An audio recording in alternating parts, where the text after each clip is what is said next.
ప్రియమైన సంగమా, మనం ఉపవాస కూడికల్లో ఉన్నాము. అనేక సంవత్సరాల నుండి మీరు ఉపవాస కూడికల్లో పాల్గొంటూనే ఉన్నారు.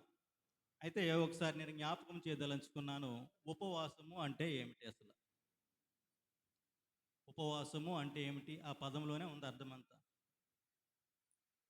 ఉప అంటే దగ్గరగా, వాసము సహవాసము చేయుట లేదా జీవించుట. అంటే ఉపవాసం అనగా అకార్డింగ్ టు ద బైబిల్ దేవునికి దగ్గరగా జీవించటము అనేది ఉపవాసము. అయితే ఇంతవరకు మీరు చాలామంది కూడా ఉపవాసాలు ఉండే ఉంటారు. నేనైతే ఉండను. ఎందుకంటే నా ఆరోగ్య పరిస్థితిని బట్టి నేను ఉండలేను. అయితే ఉపవాసం ఎందుకొరకు ఉంటాము? వై డూ ఫాస్టింగ్ అనేది కావాలి ముందు. మీరైతే ఎందుకు ఉపవాసం ఉంటారు? ఎవరైనా చెప్పండి. మొట్టమొదటిగా నేను ప్రశ్నతోటే మొదలు పెడుతున్నాను. మరి మనము ఉపవాసము ఎందుకు ఉంటాం?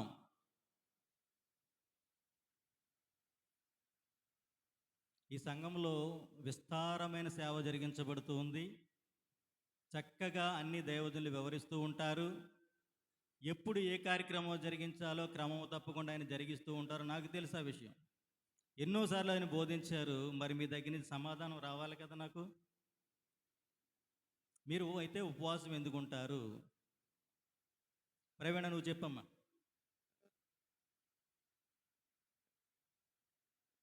సరే, ఉపవాసం అంటే మన ఇంటిలో ఏదైనా ఇబ్బందులు కలిగినప్పుడు మొట్టమొదటిగా ఉపవాసంలోకి వెళతాం కదా. రెండవది, మాకు పలానా దాన్ని కావాలి అని దేవుని దగ్గర వేడుకోవడానికి ఉపవాసం ఉంటాం. మన బంధువులకు, ఆత్మీయులకు ఎవరికో అనారోగ్య కారణాలతో ఉంటే వాడు బాగుపడాలని ఉపవాసం ఉంటాం. మన ఊర్లో ఏదైనా కార్యక్రమం జరగాలంటే ఉపవాసం ఉంటాం.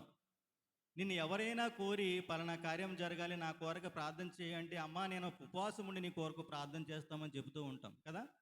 అయితే ఇక్కడ ఉన్నటువంటి ఈ ఉపవాసం అంతట్లో కూడా ఏమి కనపడుతుందంటే మన సెల్ఫ్, మన కొరకు మాత్రమే మనం కోరుకుంటూ ఉపవాసం ఉంటాం. ఆ ఉపవాసం ఉన్నప్పుడు ఎలా ఉంటాము అనేది ఆలోచన చేసుకున్నట్లయితే, ఎవరైనా అడిగితే ఏమ్మా అలాగ ఉన్నామంటే మనం ఏం చెప్తాం? ఈరోజు ఉపవాసం ఉన్నానండి, ప్రొద్దునుంచి ఏమీ తినలేదు కదా. అదే చెప్తూ ఉంటాం. చాలామంది ఉపవాసం ఉండి ఏం చేస్తూ ఉంటారు? ఉపవాసం అంటే ఇప్పుడు మనం ఏం చెప్పుకున్నాం? దేవునికి దగ్గరగా ఉండి జీవించడం, సహవాసం చేయటం. అంటే ఉపవాస దినాన్ని మనం ప్రతిష్ఠించేసుకుని మన పనుల మీద మనం వెళ్ళిపోతూ ఉంటాం. అది ఉపవాసము కానే కాదు. ఉపవాసం అంటే ఆ రోజున ఉపవాస దినం ప్రతిష్ఠించావు కాబట్టి నీవు ఆ రోజంతా కూడా దేవునితో సహవాసం చేస్తూ బతకాలి. అంటే బయట నువ్వు ఎక్కడ ఉండడానికి వీల్లేదు. నీ ఉపవాస దినంను నువ్వు జాగ్రత్తగా చెయ్యాలి. అప్పుడే అది ఫలభరితం అవుతుంది. అంతేగాని నీవు వికారముగా చేసుకునే ముఖాన్ని ఎదరివారికి కనపడాలని చేస్తే దానివల్ల ప్రయోజనం లేదు. దాని గురించి ఎదరు చెప్పుకుందాం. అయితే ఈ చదవబడిన లేఖన భాగంలో ఎజ్రా గారు ఎందుకు ఉపవాసం ఉన్నాడు? ఎజ్రా గారు ఎందుకు ఉపవాసం ఉన్నాడు అనేది ఆలోచన చేయాలి ఇక్కడ.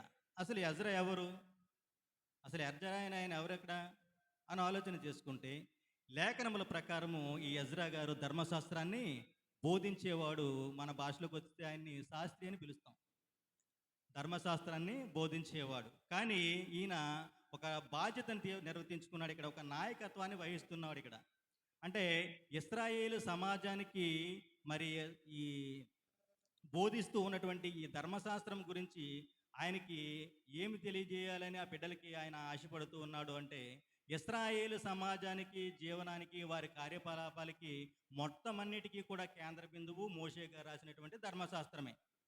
ఆ ధర్మశాస్త్రాన్నే ఈయన పోషిస్తూ ఉన్నాడు కాబట్టి ఈ ఇశ్రాయేలీలకి లేఖనం యొక్క అధికారం గురించి తెలుసు, కానీ వాటి బోధలను వాళ్ళు నిర్లక్ష్యం చేసేశారు.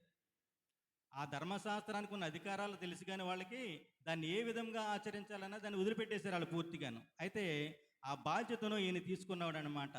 అందుకనే ఈ ఎజ్రా గారు, నెహెమ్యా గారు కూడా వారి యొక్క కలాపాలకి కేంద్ర బిందువుమైనటువంటి ఈ ధర్మశాస్త్రాన్ని వారికి చక్కగా వివరించే బాధ్యతను తీసుకున్నారు. అంటే మరి ఈ లేఖనాలను తెలుసుకోవడమే కాదు, దాన్ని ఆచరించాలని, మరి వీటి గురించి తెలుసుకుని వాటి బోధనలో నిరీక్షణం చేసిన పరిస్థితి నుంచి ఈ ఇశ్రాయేలు జనాంగాన్ని అంతటిని, ఈ ప్రజలందరినీ కూడా, బబులోను ప్రజలందరినీ కూడా వెనక్కి రప్పించి యెరూషలేమునకు తీసుకువెళ్ళాలని దీని యొక్క ఉపవాసం యొక్క అర్థమైనది. అయితే ఈ యెజ్రా గ్రంథం గురించి మనం ఆలోచన చేసినట్లయితే ఈ యెజ్రా గ్రంథాన్ని రెండు భాగాలుగా విభజించాలి. ఈ యెజ్రా గ్రంథాన్ని రెండు భాగాలుగా విభజించాలి. మొట్టమొదటి చెర నుంచి తిరిగి రావడానికి ఒక భాగం, అది 1-6 వచనాల్లో ఈ చెర నుంచి తిరిగి రావడానికి అనేది ఉపయోగపడుతూ ఉంటుంది. రెండవది యెజ్రా గారు చేసిన సంస్కరణలు 7వ అధ్యాయం నుంచి 10వ అధ్యాయం వరకు ఆ సంస్కరణలు మనకు కనపడుతూ ఉంటాయి. ప్రభునందు ప్రియమైన వారలారా, మనం ఇక్కడ తీసుకున్నటువంటి 8వ అధ్యాయం 23వ వచనము యెరూషలేముకి మరి తిరిగి వెళ్ళడానికి సిద్ధపాటును గురించి తెలియజేస్తుంది. ఎక్కడి నుంచి ఉందంటే అది 8వ అధ్యాయము 31వ వచనం నుంచి 36వ వచనం వరకు ఈ యెరూషలేము పట్టణానికి తిరిగి వెళ్ళడానికి ఏర్పడినటువంటి సిద్ధపాటును. అయితే ఈ యెజ్రా గారు ఎవరు అని ఆలోచన చేశాం కదా మనం. ఈయన and he is the man on machine of God. దేవుని యొక్క పని చేయటానికి దేవుని నుంచి పంపబడిన వాడు ఈయన. దేవుని యొక్క పని మీద ఉన్నాడు ఈయన. అదే ఆయన మిషన్. ఆయన చేయవలసినటువంటి పరిచర్య ఏంటంటే ఈ ప్రజలందరినీ కూడా సమాయత్తం చేసి ఆ యెరూషలేము పట్టణమునకు తీసుకెళ్లవలసిన బాధ్యతను నిర్వర్తించుకున్నాడు.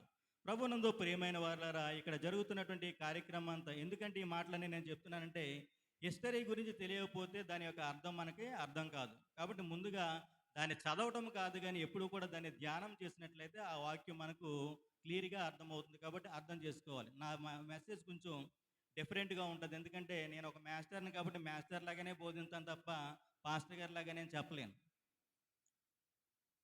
ఏ teacher can preach but not teach అన్నట్టుగా ఉంటుంది కదా. టీచర్ గారు పాఠం చెప్పగలరు కానీ ప్రీచ్ చేయలేరు. అంటే ఎలా చెప్తారంటే ఆయన ఆ పిల్లలకి ఏ విధంగా బోధిస్తాడో ఆ విధంగానే బోధించగలుగుతాడు. కాబట్టి నా వెర్షన్ కూడా అలాగే ఉంటుంది. కొంతమందికి బోరుగా ఉండవచ్చు. ఏదేమైనటువంటి ఉన్నటువంటి విషయాన్ని తెలుసుకోవడానికి ప్రయత్నం చేద్దాం. ప్రభునందు ప్రియమైన సంగమ, బబులోనీయులు నెబుకద్నెజరు మరి చెరపట్టి తీసుకెళ్ళినప్పుడు ఈ బబులోనీయులను పారదేశికుల్ని ఓడించడం కూడా జరిగింది. ఇదంతా ఎందుకు చెప్తున్నానంటే దీని గురించి చరిత్ర ఒకసారి అర్థం చేసుకుంటే, మరి పారసీకుల కాలంలో రాజు అయినటువంటి కోరేషు గారు, అలాగే దర్యావేషు గారు, అట్టహాస్య గారు ఏలుబడిలో 100 సంవత్సరాల చరిత్ర జరిగిపోయింది. 100 సంవత్సరాల చరిత్ర. ఇదేంటంటే 100 సంవత్సరాల చరిత్ర ఏందని మీరు అలాగే చెప్తారు అనుకుంటే దాని గురించి ఆలోచన చేయాలి. ఆలోచన చేసినట్లయితే జకర్యా గ్రంథంలో 7వ అధ్యాయము 5వ వచనం చూద్దాం ఒకసారి. జకర్యా గ్రంథము 7వ అధ్యాయము. యాజకులకును మీరు ఈ మాట తెలియజేయవలను, ఈ జరిగినటువంటి 70 సంవత్సరములు ఏటేటా 5వ నెలను 7వ నెలను మీరు ఉపవాసం ఉండి అమ్మా దుఃఖము సలుపుచూ వచ్చినప్పుడు నాయందు మీరు భక్తి కలిగి ఉపవాసం ఉంటిరా. చాలమ్మా. ఉపవాసం చేసినప్పుడు నాయందు భక్తి కలిగి ఉంటే ఉపవాసము చేసిరా. దీనికి సమాధానం మనం ఇందాక చెప్పాను నేను. దేనికోసం చేస్తున్నాం మనం ఉపవాసం? మన యొక్క సెల్ఫ్ కోసం చేస్తున్నాం కదా. అందుకని ఇక్కడ ఈ ప్రశ్న అడిగాడు. ఇక్కడ జరిగిన దాంట్లో 70 సంవత్సరాలు గడిచిపోయినాయి అని చెప్పాడా లేదా? 70 సంవత్సరాలు గడిచిపోయిన తర్వాత ఇప్పుడున్నటువంటి 30 సంవత్సరాల యొక్క బాధ్యతను ఈయన తీసుకున్నాడు. మనం మాట్లాడుకున్నటువంటి యెజ్రా గారు. ప్రభునందు ప్రియమైన వారలారా, అయితే ఇక్కడ ఏమున్నది అని ఆలోచన చేసినట్లయితే మరి ఈ 100 సంవత్సరాలు జరిగిపోయినటువంటి కాలంలో ఈ బబులోను యొక్క సాంప్రదాయాలకు సంస్కృతికి వీళ్ళంతా కూడా అలవాటు అయిపోయారు. అలవాటు చేసుకునేది త్వరగా మానుకోలేము. అది వ్యసనము, అంతే కదా. అలవాటు చేసుకున్నది ఏదైనా అది వ్యసనమే. కాబట్టి ఈ సంస్కృతి సాంప్రదాయాలకు వారు లోనైపోయి ఉన్నారు. వాటిలోనే పడి జీవిస్తున్నారు. వాటిని నుంచి తిరిగి తీసుకురావాలి అనే ఆలోచన. కాబట్టి ఇలాంటి పరిస్థితుల్లో వారు దేవుని యొక్క పరిచర్య చేయవలసినటువంటి అవసరత వచ్చింది. ప్రభునందు ప్రియమైన సంగమ, మరి గమనించినట్లయితే ప్రభు యొక్క పరిచర్య చేయటం ద్వారా మనం ఆశీర్వాదాలు పొందుకుంటాము. ఉపవాసము ఉన్నంతరాన్న మనము ఆశీర్వాదాలు పొందుకోలేము. ప్రభునందు ప్రియమైన వారలారా, మరి ఇప్పుడు యెజ్రాకు వచ్చిన ఆలోచన ఏమిటి అని ఆలోచన చేయాలి. ప్రభునందు దేవుని చిత్తాన్ని జరిగించడానికి ఆయన ఆలోచన చేస్తూ ఉన్నాడు. ఏంటి దేవుని చిత్తం? యెరూషలేములో మందిరము కట్టబడాలి. అది ఆయన చిత్రం. దాన్ని జరిగించాలని రాజు ఒక ఆజ్ఞ ఇస్తే మరి జరిగిపోతుంది కదా.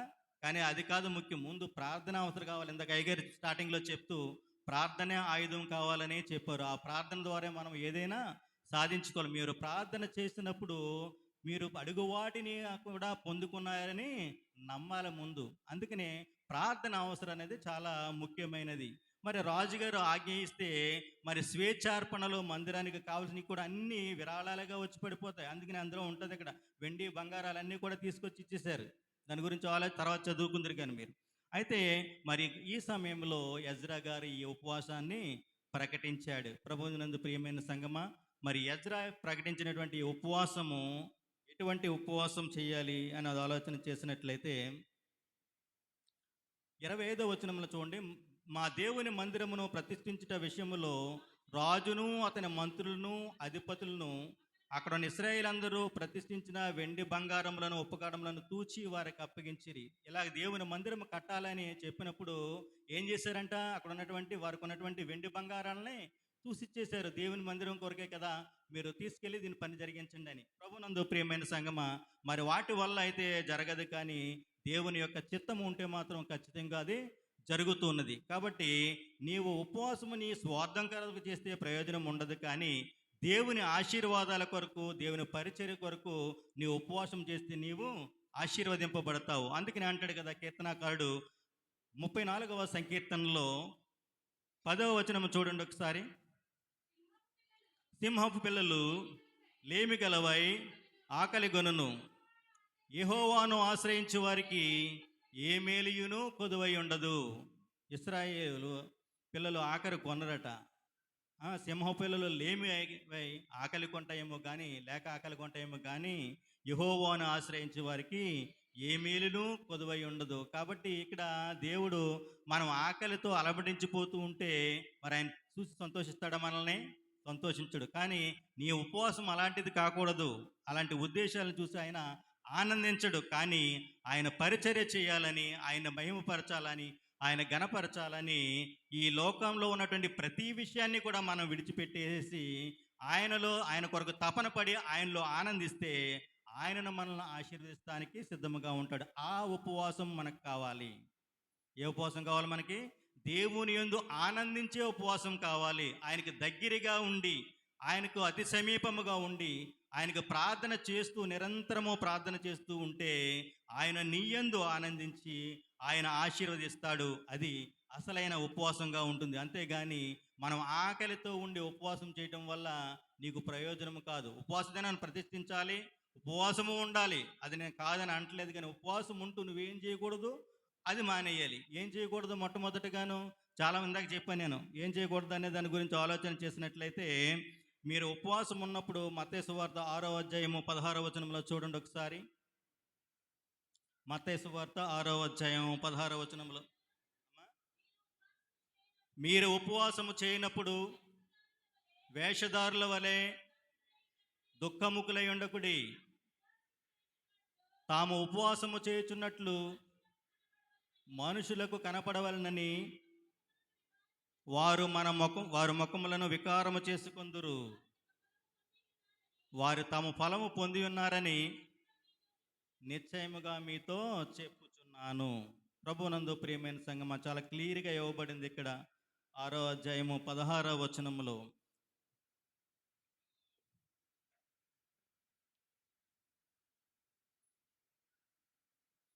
ఎలా ఉండవద్దు అన్నాడు? వేషధారుల వలె ఉండొద్దు అన్నాడు. ముందుగా ఇక్కడ వేషధారులు అంటే ఇందాక చెప్పాను కదా, నేను ఉపవాసం ఉన్నానన్న విషయము మనం బయటికి కనపడనివ్వకూడదు. చాలామంది నేను ఉపవాసం ఉన్నదనే ఆ విషయాన్ని రికగ్నైజ్ చేయాలని కోరుకు ఉంటారు చాలామంది. ఉపవాసం ఉన్నాము, ఆ రికగ్నైజేషన్ అనేది మానేయాలి. వేషధారణ అనేది పనికి రాదు. నువ్వు ఎప్పుడూ కూడా నీ వేషధారణ ఎక్కడ కనపడుతూ ఉంటుందంటే, నీ ఉపవాస దినం ప్రతిష్ఠించి నువ్వు బయట తిరుగుతూ ఉన్నప్పుడే నువ్వు వేషధారులాగా కనపడుతూ ఉంటావు. నీ ముఖము వికారము చేసుకొనవద్దు. దానివల్ల ఏమవుతుందంటే నీవు ఉపవాసం చేస్తున్నటువంటి వాడిగా గుర్తింపబడతావు. అది ఉండకూడదు. ప్రభునందు ప్రియమైన వారులారా, మనుషులకు కనపడవాలని వారు తమ ముఖములను వికారము చేసుకొందురు, వారు తమ ఫలము పొంది ఉన్నారని నిశ్చయముగా మీతో చెప్పుచున్నాను. ప్రభునందు ప్రియమైన సంగమా, మరి ఈ విధమైనటువంటి ఉపవాసం కాదు మనకు కావాల్సింది. దేవునికి దగ్గరగా ఉండి ఆయన గోజాడాలని ఉపవాసం ఉండి దివారాత్రంలో ప్రార్థించి పొందుకున్న వాళ్ళని మనం చూస్తూ ఉంటాం. సింహపు బోన్లో దానియేలు భోంచేస్తూ ఉపవాసం చేశాడా? ప్రార్థన చేశాడా? లేదు కదా. ఆయనకు ఆహారమే లేదు. చుట్టూ కూడా ఆయన భక్షించడానికి సిద్ధముగా ఉన్నటువంటి సింహాలు ఉన్నాయి. అది తినేస్తానన్న భయం లేకుండా ఉపవాసం ఉండి కన్నీరుతో ప్రార్థన చేసి దేవుని యొద్ద నుండి పొందుకున్నాడు ప్రభునందు ప్రియమైన సంగమ. మరి ఉపవాసములో అది కనపడాలి. మరి ఇక్కడ యోహా ఎజ్రా గారు మరి జనాంగం అంతటిని కూడా సమకూర్చుకుని ఎక్కడికి వచ్చాడంటే అహావా నది దగ్గరికి వచ్చాడు. అదే కదమ్మా అక్కడ ఉన్నది, చూడండి ఒకసారి. ఎజ్రా గ్రంథంలో 8వ అధ్యాయంలో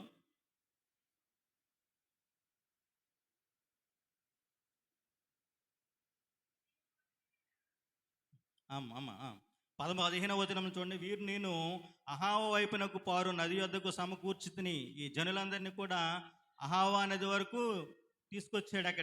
అక్కడ ఉపవాసం ఉండమని ప్రతిష్ఠ చేశాడు. ఇప్పుడు నువ్వు గూగుల్లోకి వెళ్ళి అహావా నది గురించి సెర్చ్ చేస్తే అది ఎక్కడ కనపడదు.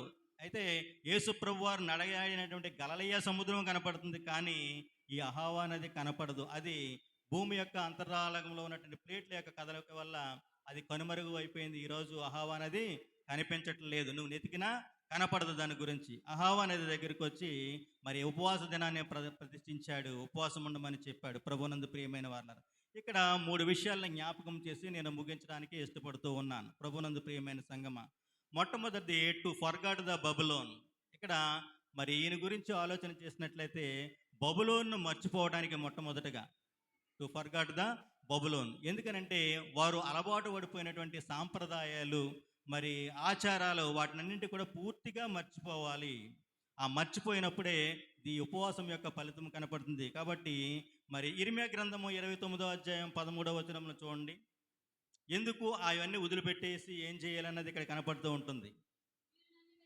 మీరు నన్ను వెతికిన ఎడల పూర్ణ మనసుతో నన్ను గూర్చి విచారణ చేసిన ఎడల మీరు నన్ను కనుగొందురు. నీవు ఆ బబులోను సాంప్రదాయాలన్నీ విడిచిపెట్టేసి నీవు పూర్ణ మనసుతో ఆయన వెదకాలి. నీవు పూర్ణ మనసుతో ఆయన విచారణ చేయాలి. నువ్వు పూర్ణ మనసుతో ఆయన వెతికితే ఆయన నీకు కనిపిస్తాడు. నీ యొక్క ఉపవాసానికి ఫలితాన్ని కనుగొంటావు. ఎందుకనంటే వెనుకున్న వాటిని మర్చి ముందున్న వాటి కొరకు మనం వేగిరపడాలి. గతించిపోయిన దాన్ని తలుచుకుంటూ ఉంటే ముందుకు వెళ్ళలేం. కాబట్టి ఈ సాంప్రదాయాలన్నింటినీ వదిలిపెట్టేయాలి. పూర్ణ మనసుతో పూర్ణాత్మతో ఆయన్ని సేవించాలి. ఆయన సేవించి ఆయన గణపరిస్తే నువ్వు వెనుక ఉన్న వాటిని మర్చిపోయి ముందుకు కొనసాగుతావు. అటు భాగ్యాన్ని మరి దేవుడికి ఇవ్వాలి. మరి బబులోన్లో ఉన్నటువంటి పరిస్థితి ఏంటంటే అక్కడ రాజే దేవుడు. బబులోన్లో రాజే దేవుడు, యెహోవా దేవుడిని వాళ్ళు పూజించే స్థితిలో లేరు. అలాగే ఐగుప్తులో కూడా రాజే దేవుడు. ఐగుప్తులో కూడా రాజే దేవుడు. మనకు తెలుసు కూడా ఐగుప్తు రాజుల గురించి అందరికీ తెలుసు. క్రిస్మస్ సమయంలో మనం చెప్పుకుంటూ ఉంటాం. వాళ్ళు హేరోదు రాజు గురించి ఆలోచన చేయండి. ఆయన డిక్టేటర్, ఆయన చెప్పిందే వేదం, ఇంకోటి జరగడానికి వీల్లేదు. అటువంటి పరిస్థితులు ఆనాటి కాలంలో ఉన్నాయి. ఇప్పటికి లేవా? ఉన్నాయి. నార్త్ కొరియా గురించి ఆలోచన చేయండి. ఎగ్జాంపుల్ ఎవరున్నప్పుడు అక్కడ ఉన్నటువంటి అధ్యక్షుడు కిమ్ జాంగ్ ఉన్ గారు. ఆయన చెప్పిందే వేదం, ఆయన ఏది చెప్తే జరిగిపోవాలి. మరొకరు మాట్లాడే అవకాశం లేదు. అందుకనే మరి ఈ కింగ్ జేమ్ గారు ఏమంటాడంటే అతడే దేవుడు అంటాడు, అతడే కారణజన్ముడు అంటాడు, అతని మాటే శాసనం అన్నట్టుగా మాట్లాడుతూ ఉంటాడు ఈనాటికి కూడా మరి మనకున్నటువంటి పరిస్థితులను బట్టి. కాబట్టి ప్రభునందు ప్రియమైన వారులారా, ఇక్కడ మొట్టమొదటిగా మనం అనుకున్నది బబులోను మర్చిపోవాలంటే అక్కడ ఉన్నటువంటి పరిస్థితులన్నీ మర్చిపోయి ముందుకు సాగాలి. ఇది మొట్టమొదటిది. మరి రెండవదిగా మరి దీంట్లో నీకు ఒక మాట గుర్తు చేస్తాను చూడండి ఒకసారి. కొరింథీయులకు రాసినటువంటి 2వ పత్రిక 6వ అధ్యాయము 14, 15, 16 వచనాలు చూద్దాం ఒకసారి. కొరింథీయులకు రాసినటువంటి 2వ పత్రిక. మీరు అవిశ్వాసులతో జోడుగా ఉండకుడి. నీతికి దుర్నీతితో ఏమి సాంగత్యము? వెలుగునకు చీకటితో ఏమి పొత్తు? క్రీస్తునకు బెలయాలతో ఏమి సంబంధము? అవిశ్వాసితో విశ్వాసికి పాలెక్కడిది? దేవుని ఆలయమునకు విగ్రహములతో ఏమి పొందిక? మనము జీవము గల దేవుని ఆలమై ఉన్నాము. అందుకు దేవుడు ఎలాగూ సెలవిచ్చుచున్నాడు, నేను వారిలో నివసించి సంచరించుదును, నేను వారి దేవుడినయ్యుందును, వారు నా ప్రజలయ్యుందురు. కావున మీరు వారి మధ్య నుండి బయలువెళ్ళి ప్రత్యేకముగా ఉండుడి, అపవిత్రమైన దానిని ముట్టకుడి. ప్రభువు చెప్పుచున్నాడు, మరియు నేను మిమ్మును చేర్చుకుందును, మీకు తండ్రినయ్యుందును, మీరు నాకు కుమారులను కుమార్తెలయ్యుందురని సర్వశక్తి గల ప్రభువు చెప్పుచున్నాడు. కాబట్టి మనకు అవిశ్వాసులతో పని లేదు. మీరు ప్రత్యేకింపబడిన వారిగా ఉండాలి. ప్రత్యేకింపబడిన వారిగా ఉండాలంటే నీలో ఉన్నవన్నీ తీసి పక్కన పెట్టాలి. ఆనాటి కాలంలో మరి ఈ యొక్క సంస్కృతి సాంప్రదాయాలను, బబులోని యొక్క సంస్కృతి సాంప్రదాయాలను విడిచిపెట్టి ముందుకు కొనసాగాలి. నేడు కూడా మనం ఉంటాము అంటే ఎలా ఉంటామంటే మనకు అవిశ్వాసులతోటే ఎక్కువ పాలు. విశ్వాసులతో పాలు ఉండలేము. ఎందుకంటే చెప్పి మన చెవికి ఎక్కో రుచించు, వాడు జోకులు వేయడు, మనం నవ్వుకునేటట్టు చేయుడు, అపహాస్యాలు ఉండవు. కానీ దైవజనంతో సేవ చేయడానికి ఎవడైనా ఇష్టపడతా ఉంటాడా? ఈయన అస్తమాట్లు ఇవే చెప్తాడురా, ఆయన కూడా ఉంటే మనకు ఆనందం ఉండదు. అంతే కదా, పాస్టర్ గారు చెప్పే మాటలు మన చెవికి ఎక్కువ. ఎందుకంటే అవి వినసొంపుగా ఉండవు, మనసుకు బాధ కలిగిస్తూ ఉంటాయి. ఎందుకంటే నువ్వు మారు మనసులోకి ప్రవేశించాలని పరుగెడుతూ ఉన్న కొలది వెనకాలే సాతాను నీకన్నా ముందు వెళ్ళడానికి సిద్ధంగా ఉంటాడు. నువ్వు సైకిల్ మీద వెళ్తుంటే వాడు విమానం మీద వచ్చేస్తాడు. ప్రభునందు ప్రియమైన వారలారా, కాబట్టి ఇక్కడ ఏమంటున్నాడంటే అవిశ్వాసులతో మీరు జోడుగా ఉండకుడి, మీరు ప్రత్యేకింపబడిన వారు, ప్రత్యేకమైన వారిగానే ఉండాలని చెబుతూ ఉన్నాడు ప్రభునందు ప్రియమైన వారలారా. ఇక రెండవది గురించి ఆలోచన చేస్తున్నట్లయితే టు డిపెండ్ ఆన్ గాడ్. ఎప్పుడంటే మనం దేవుని మీద ఆధారపడతామో అప్పుడు మనము ప్రతిదాన్ని పొందుకుంటాం. దేవుని మీద ఆధారపడి ఉపవాసం చేస్తే నీ ఉపవాసం యొక్క ప్రతిఫలం పొందుకుంటావు. నీ ఉపవాసం యొక్క ప్రతిఫలాన్ని పొందుకుంటావు. ప్రభునందు ప్రియమైన సంగమా, చూడండి, దాని గురించి ఆలోచన చేద్దాం. కీర్తనాకారుడు అంటాడు కదా, మరి 121వ సంకీర్తన 1వ వచనములో, పొందల తొట్టు నా కన్నులెత్తుచున్నాను, నాకు సహాయము ఎక్కడి నుండి వచ్చును, యెహోవా వల్లనే నాకు సహాయము కలుగును. చాలమ్మా. ఇప్పుడు మనము ఈ ఉపవాసం ఉండి మనం చేస్తున్నటువంటి కార్యాన్ని నెరగాలంటే మొట్టమొదటగా ఆయనకు ఏం చేయాలి? ఆయన మీద ఆధారపడాలి. నీకు ఏదైనా కష్టం వస్తే నువ్వు మొట్టమొదట ఆధారపడేదాన్ని నీ చుట్టూ ఉన్నటువంటి సమాజం మీదే ఆధారపడ తప్ప నువ్వు మోకాళ్ళు వేసి ప్రార్థన చేయడానికి ఇష్టపడవు. నువ్వు చేయవలసింది, కొండల తట్టు నా కొనలెత్తుచున్నాను, నాకు సహాయం ఎక్కడే ఉంచును, సర్వశక్తి గల దేవుడు నాకు సహాయం చేస్తాడని నువ్వు మోకాళ్ళు వేసి ప్రార్థన చేయడం మొదలు పెట్టాలి. అది కావాలి, నువ్వు ఆధారపడడం కావాలి. అంతేగాని ఎవరి మీదో ఆధారపడితే రకరకాల మనుషులు రకరకాల మాటలు చెప్తూ ఉంటారు. దానివల్ల అనర్థమే తప్ప నీకు ఉపయోగకరమైనటువంటి పరిస్థితులు ఉండవు. కాబట్టి నీవు ఆయన వైపు, ఆయన కొండల తట్టు యెరూషలేము పట్టణం వైపు నీ కన్నులెత్తి ప్రార్థన చేయమని చెప్తున్నాడు. ఆయన వల్లనే సహాయం నీకు కలుగుతుంది తప్ప మరెవరి వల్ల నీకు సహాయం కలగదు. రెండవదిగా ఇందులోనే చూసుకున్నట్లయితే కీర్తనల గ్రంథం 5వ అధ్యాయము 11వ వచనములో అంటాడు,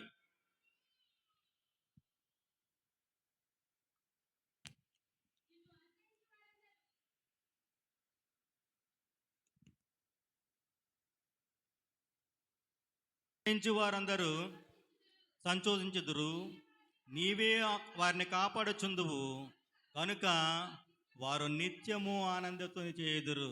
ఆయన ఆశ్రయిస్తేనంట నిత్యము మనకు ఆనందమే.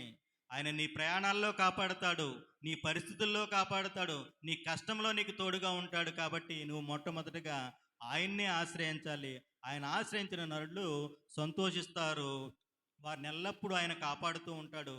నిత్యము ఆ ఇంట్లో ఆనందధ్వని అనేది ఉంటుందని కీర్తనాకారుడు చెప్తూ ఉన్నాడు. ప్రభునందు ప్రియమైన వారలారా, నీవు ఎల్లప్పుడూ కూడా యెహోవా దేవుడైన యెహోవాను నువ్వు ఆశ్రయిస్తూ ఉంటే నీ కష్టాలు అనేవి నీ దరిదాపులోనికి రావు.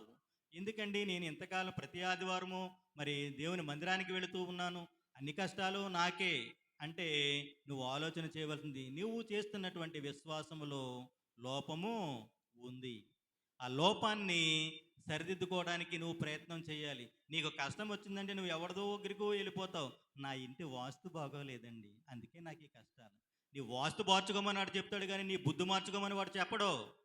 నీ వాస్తు మార్చుకోమంటాడు తప్ప నీ బుద్ధి మార్చుకోమని చెప్పడు. నీ బుద్ధి మార్చుకుని నీవు ఆయనను ఆశ్రయిస్తే నీ కష్టాలన్నీ తొలగించడానికి ఆయన సిద్ధంగా ఉంటాడు. కాబట్టి నువ్వు ఆయన మీదే ఆధారపడాలి. ఆయన మీద ఆధారపడే వారికి ఏ మేలు కొదువై ఉండదు. యెషయా గ్రంథంలో అంటూ ఉంటాడు 41వ అధ్యాయము 13వ వచనంలో, నీ దేవుడైన యెహోవానగు నేను భయపడకము, నేను నీకు సహాయము చేసేదనని చెప్పుచు నీ కుడి చేయిని పట్టుకొనుచున్నాను.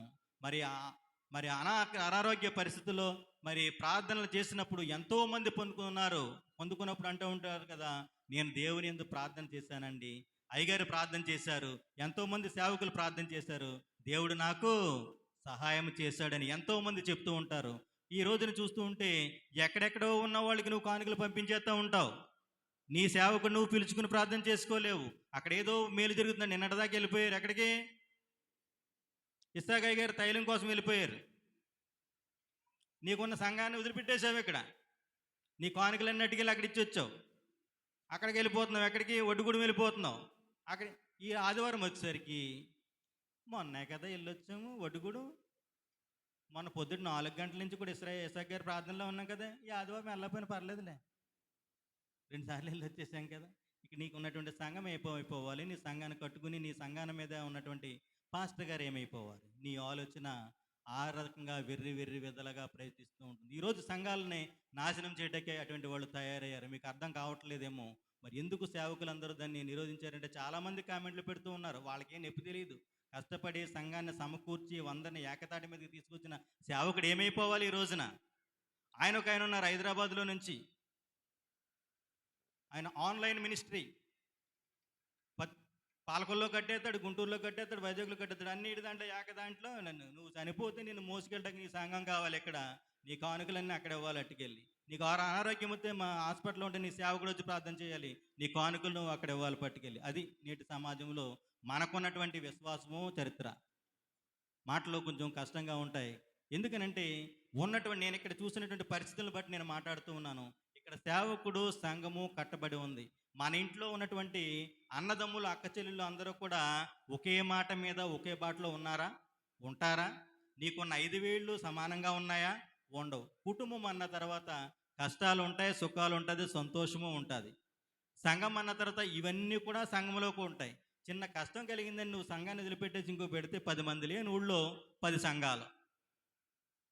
నీ దగ్గర విశ్వాసం ఎక్కడిది? నీ దగ్గర విశ్వాసం లేదు, సహోదరుల ప్రేమ లేదు. అందుకనే కీర్తనకాడు 130లో అంటూ ఉంటాడు కదా, సహోదరుల ఐక్యత కలిగి ఉండుట ఎంతో మనోహరము. మరి ఇక్కడ మనం చదువుకున్నటువంటి లేఖన భాగంలో మరి ఏమంటాడంటే జకర్యా 8:19 చూసాం కదా, 4వ నెల, 5వ నెల, 7వ నెల, 10వ నెలలో మనం చేస్తే ఉపవాసం అంట దేవునికి మనోహరమైనటువంటి పండుగలు. మరి సహోదరులందరూ ఐక్యత కలిగి ఉండుట ఏమంటున్నాడు ఇక్కడ? ఎంతో మనోహరం.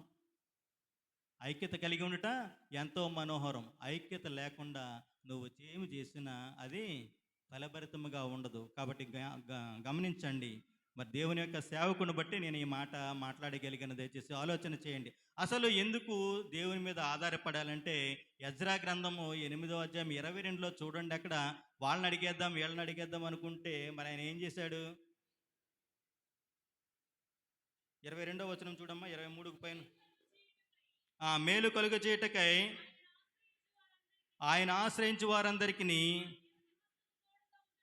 మా దేవుని హస్తము తోడుగా ఉండును గాని ఆయన హస్తమును ఆయన ఉగ్రతయు ఆయనను విసర్జించు వారి మీదకి వచ్చునని మేము రాజుతో చెప్పి ఉంటిమి.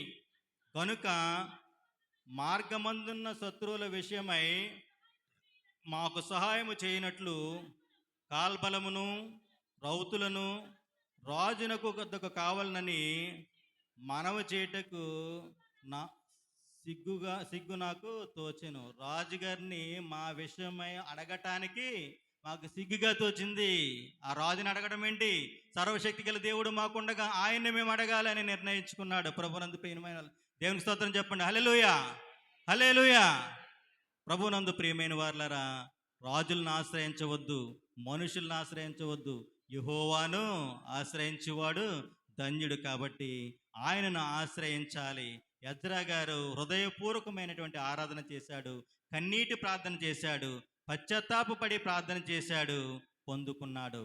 నీలో కూడా అది ఉండాలని ఆశిస్తూ ఉన్నా ప్రభునందు ప్రియమరులు. అందుకనే నువ్వు ఎవరి మీద ఆధారపడాలంటే దేవుని మీద ఆధారపడాలి. To depend on God. మూడవదిగా to carry on the mission. ఈ పరిచర్యలో ముందుకు సాగిపోవుట, to carry on the mission. మరి ఫిలిప్పీయులకు రాసిన పత్రిక 4వ అధ్యాయంలో మరి 13వ వచనంలో ఒక మాట రాయబడి ఉంది చూడండి. నన్ను బలపరిచిన వాని అందే నేను సమస్తమును చేయగలను. ఒకటి మనం ఆలోచన చేయనట్లయితే మనము దేవుని యొక్క దేవుని యొక్క సృష్టి అయి ఉన్నాం కదా. ఆయన మనల్ని ఈ భూమి మీద మరి ఎందుకు మరి సృష్టించవలసి వచ్చిందని ఒక ఆలోచన చేసుకోండి. ముందు ఆలోచన చేసుకుంటే ముందుగా నీవు దేవుని తెలుసుకోవాలని, దేవుణ్ణి గణపరచాలని, దేవుని మహిమపరిచిన తరువాతే నువ్వు నీ పౌరస్థితి అయిన పరలోకము చేరుకోవాలని ఆయన ఉద్దేశము. కాబట్టి నిన్ను తీసుకుని వచ్చి ఈ భూమి మీద సృజించాడు. నేను సృజించిన వాడు మరి నేను ఎందుకంటే నువ్వు సృజించడానికి కారణభూతుడమైన దేవుణ్ణి నువ్వు స్మరించాలి, స్తుతించాలి, గణపరచాలి. తిరిగి నువ్వు నీ పౌరస్థితి పరలోకము కనుక ఆ పరలోకానికి చేరుకోవాలి. కాబట్టి మరి నువ్వేం చేయాలి? నువ్వు స్తుతించి గణపరచడం ద్వారా దేవుని తెలుసుకుంటావు. ఆ తెలుసుకోవటం కావాలి. ఆ తెలుసుకోవటమే ఇక్కడ మిషన్ అనేది. నన్ను బలపరిచిన వాని అందే నేను సమస్తము చేయగలవాళ్ళు, నన్ను గణపరిచిన వాని అందే నేను సమస్తమును చేయగలనని దేవుడు సెలవిస్తున్నాడు. ఇక్కడ మనం గమనించాలి, దేవుడు మనతో ఉంటే మనకు విజయం. దేవుడు మనతో ఉంటే మనకు విజయం. కానీ విజయం కోసం మనం దేవుణ్ణి కూడబెట్టుకోకూడదు. దేవుడు మనతో ఉంటే మనకు విజయం. అలాగని విజయం కోసం దేవుణ్ణి కూడబెట్టుకోకూడదు. ఎందుకని చెప్తున్నానంటే ఈ మాట, మరి 1 సమూయేలు 4వ అధ్యాయము 1 నుంచి 11 వచనాలు చూస్తే, ఇజ్రాయేలీలు ఫిలిస్తీన్ల మీదకి యుద్ధానికి వెళ్ళినప్పుడు దేవుని మందసాన్ని పట్టుకెళ్ళారమ్మా. ఏం పట్టుకెళ్ళారు? దేవుని మందసాన్ని పట్టుకెళ్ళారు. ఇక్కడ ఎందుకోసం అంటే యుద్ధంలో విజయం కావాలని, విజయం కోసం దేవుని మందసాన్ని పట్టుకెళ్ళారు. కానీ దేవుని మన విజయం కోసం పట్టుకెళ్ళకూడదు కదా. విజయం కావాలని దేవుని మనం వెంట పెట్టుకోవాలి, అంతే కదా. అంటే దేవుడు ఎప్పుడు ఉంటాడు? నీ దేహము దేవుని ఆలమయం ఉన్నదంటాడు. అంటే నీవు దేవునికి చోటు ఇవ్వాలి, నువ్వు దేవుణ్ణి ఆరాధించాలి, నీవు దేవుని గణపరచాలి, నీవు ఆయనకు సమీపముగా జీవించాలి. అప్పుడు దేవుడు నీతో ఉంటాడు. నీతో ఉంటే నీకు విజయము. మరి యుద్ధంలో దావీదు చాలా చిన్నవాడు, పొట్టివాడు. 6 అడుగుల పైన ఉన్నటువంటి ఆజానబాహుడైన గొల్యాతుని మరి చంపగలిగాడంటే కారణం ఏంటి? దేవుడు దావీదుకు తోడుగా ఉన్నాడు గనక. ఆయన తోడుగా ఉంటే నీకు విజయము, ఆయన నీతో ఉంటే నీకు విజయము. మరి ప్రభునందు ప్రియమైన వాళ్ళారా, పిల్లలు మరి ఎగ్జామ్కి వెళ్ళే పిల్లలు ఏం చేస్తారు? అప్పటికప్పుడు కంగారుగా ఒక వచనం చదువుకుని వెళ్ళిపోతారు, దేవుడు సహాయం చేయాలని. అలా కాదు కదా చేయవలసింది. అదేనా? అది కాదు చేయవలసింది కదా. దేవుడు మనతో ఉండాలి అంటే మనము ఆయనకి సమీపముగా ఉండాలి. నువ్వు ఆయనకి సమీపంగా ఉంటే ఆయన నీ మనవులను అంగీకరించడానికి ఇష్టడుగా ఉంటాడు. ప్రభునందు ప్రియమైన వారులారా, మరి ఆయన కూడబెట్టుకుని వెళ్ళడం, మందసాన్ని పట్టుకుని వెళ్ళడం కాదు విజయం అంటే. విజయం కోసం, విజయం అంటే ఆయన నీతో ఉంటే విజయం అనేది నువ్వు గ్రహించుకోవాలి. నువ్వు ఆయనతో లేకుండా విజయం కావాలంటే నీకు ఎక్కడి నుంచి వస్తుంది? విజయము రాదు. కాబట్టి మరి ఈ మిషన్లో ఆయనతో కలిసి సాగిపోవాలి. నీ వెంట పెట్టుకుని ఆయనలో వెళుతూ ఉంటే ప్రతి విజయము నీకు దరిదాపులకు వస్తూ ఉంది. ప్రభునందు ప్రియమైన సంగమా, చివరిగా ఒక మాటను జ్ఞాపకం చేసి నేను ముగించడానికి ఇష్టపడుతున్నాను. 4వదిగా, to glorify God, reason for our blessing. To glorify God, reason for our blessing. దేవుని గ్లోరిఫై చేయాలి, నీవు దేవుని మహిమపరచటం, అందుకోసం నీవు ఉపవాసం చేయాలి. నీవు దేవుని మహిమపరచడం ద్వారా ఉపవాసం చేయాలి. వీరు బబులో నుండి యెరూషలేముకి వెళ్ళాలని, దేవుని పని చేయాలని ఈయన యొక్క ప్రణాళిక అయి ఉంది. ఈ బబులోని విడిచిపెట్టేసి యెరూషలేము వెళ్ళి ఆ యెరూషలేము మందిర నిర్మాణాన్ని పూర్తి చేయాలనేది వీరి యొక్క మిషన్ గనుక. మరందుకనే అంటూ ఉంటాడు కదా, మత్తయి కుమారుని, మనకి ప్రతీదీ కూడా దేవుడు వల్ల పొందుకున్నాం, ఆయన ఇచ్చాడు కాబట్టి మనం చేయాలి. మరి అలనాడు వైఎస్ రాజశేఖర రెడ్డి గారు ఒక పని చేశాడు. ఏంటది? మత్తయి సువార్త 10వ అధ్యాయం 8వ వచనమే కదా. ఏముంది అక్కడ? ఒకసారి చదవమ్మా. రోగులను స్వస్థపరచుడి, అమ్మా చనిపోయిన వారిని లేపుడి, కుష్ఠరోగులను శుద్ధులుగా చేయడి, దెయ్యములను వెళ్ళగొట్టుడి, ఉచితముగా పొందితిరి, ఉచితముగా ఇయ్యుడి. ఈ 108 యొక్క మరి ఆంతర్యం అదే కదా. మీకు ఉచితముగా పొందుకున్నారు, మీరు ఉచితంగా ఇయ్యండి. అది అక్కడ దాని యొక్క ఆబ్జెక్టివ్. కాబట్టి మనం ఉచితంగా ప్రభు నుంచి పొందుకున్నాం, మనము కూడా ఉచితంగానే చెయ్యాలి పనిని. అలాగే లూకా సువార్త 6వ అధ్యాయము 38వ వచనంలో చూద్దాం. లూకా సువార్త 6వ, అమ్మా క్షమించుడి, అప్పుడు మీరు క్షమింపబడుదురు. ఇయ్యుడి, అప్పుడు మీకు ఇయ్యబడును. అలసి ఉదిలించి విడువబడినట్లు దిగజారినట్లు ఆ, మనుషులు ఉందురు. చాలమ్మా. మీకు ఇయ్యుడి, మీకు ఇయ్యబడును.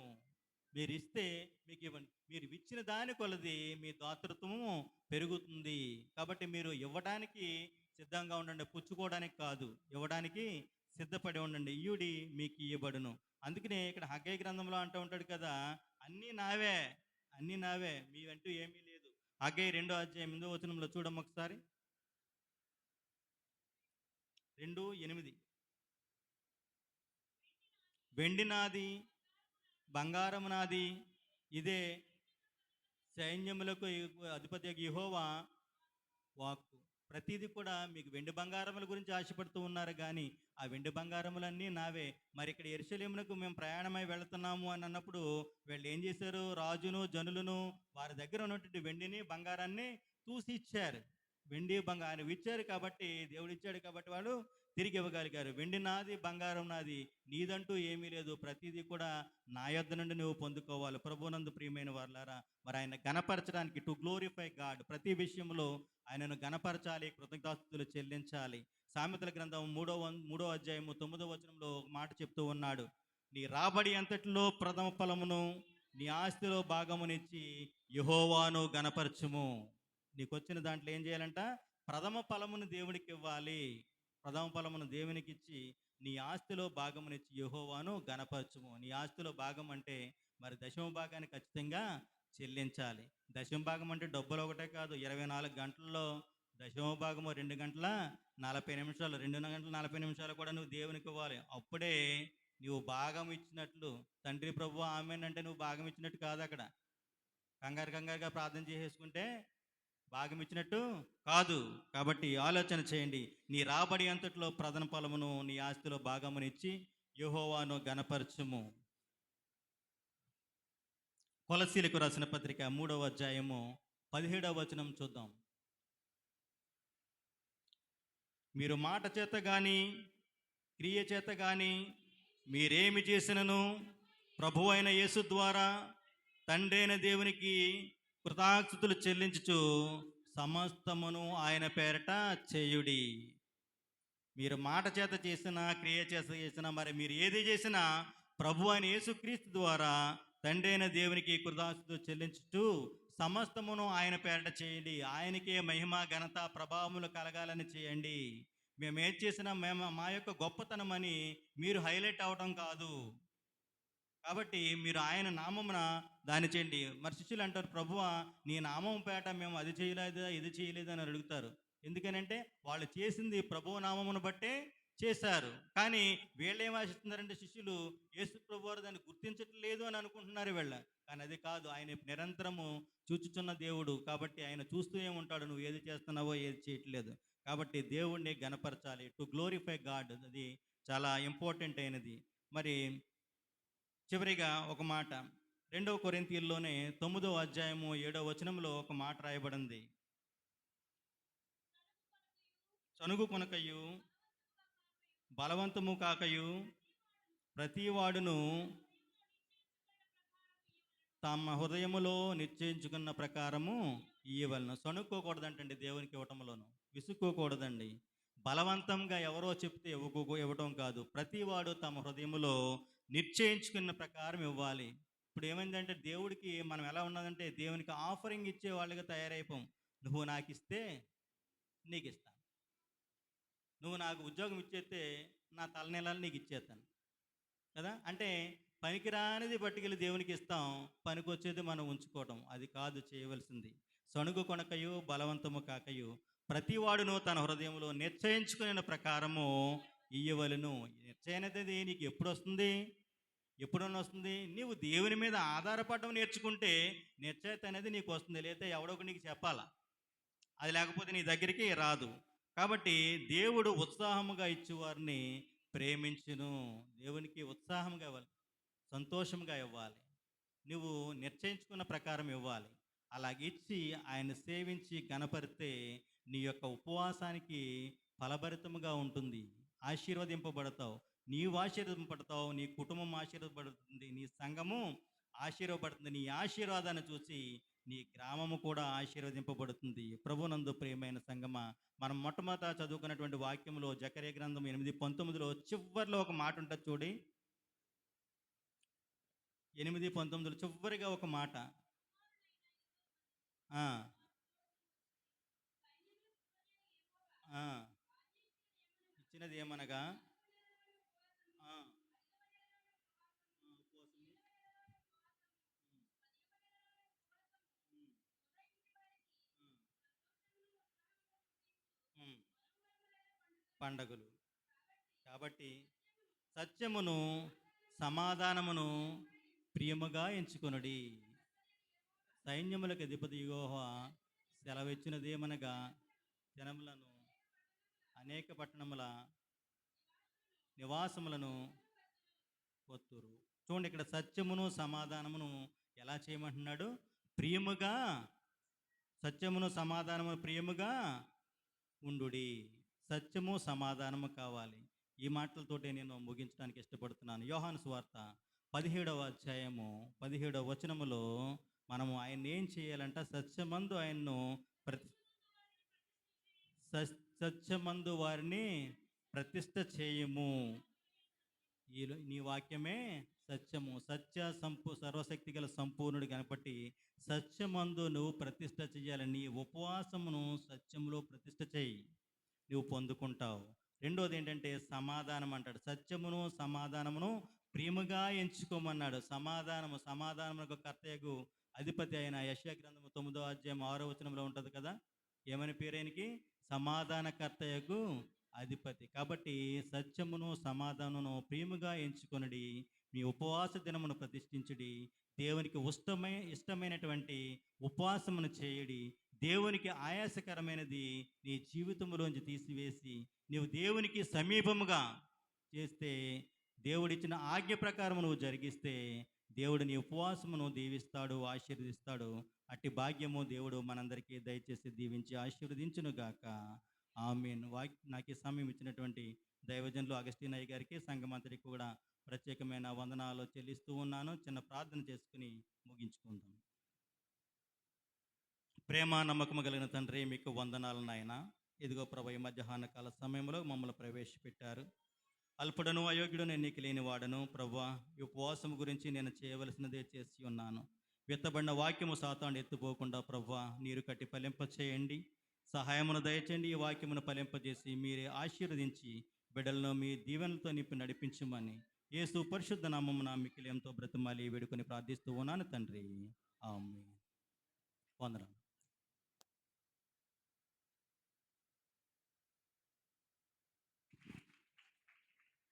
కొంచెం గట్టిగా చప్పుడు కొడదాం.